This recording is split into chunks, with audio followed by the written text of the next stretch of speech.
Sa ibang balita, huling-huli sa CCTV ang walang habas na pamamaril sa isang barangay chairman sa Tondo, Maynila.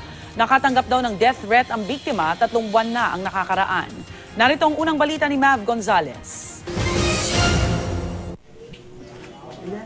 Ang pangkaraniwang gabi sa Barangay 106 Zone 8 sa Tondo, Maynila, nauwi sa trahedya matapos pagbabarilin ng kanilang chairman alas 11 kagabi.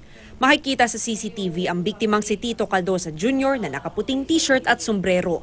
Nakaupo siya sa labas ng barangay hall at may kausap na tanod. Maya-maya pa, dumaan ang 2 lalaking sakay ng motorsiklo. Hinintuan nila ang chairman, tsaka siya binaril ng backride ng 2 beses sa dibdib.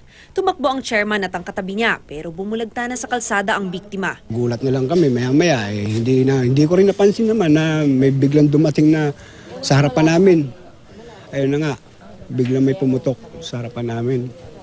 Ayun na, tumayo si chairman. Yun pala, may tama na. Itinakbo sa Tondo General Hospital ang chairman pero kalaunan ay pumanaw rin. Sinubukan pang habulin ang mga salarin pero hindi na sila inabutan.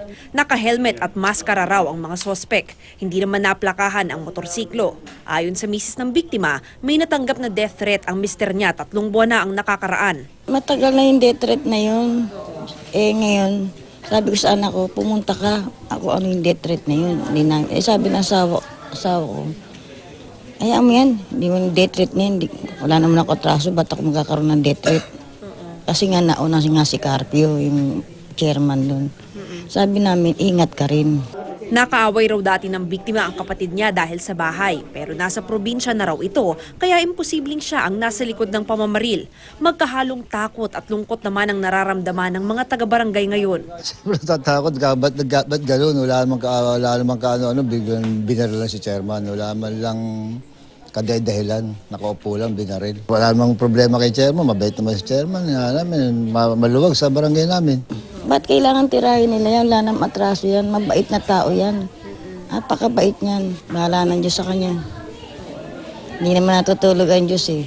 Patuloy na sinisiyasat kung makikilala sa CCTV ang mga sospek habang inaalam ang motibo sa pamamaril.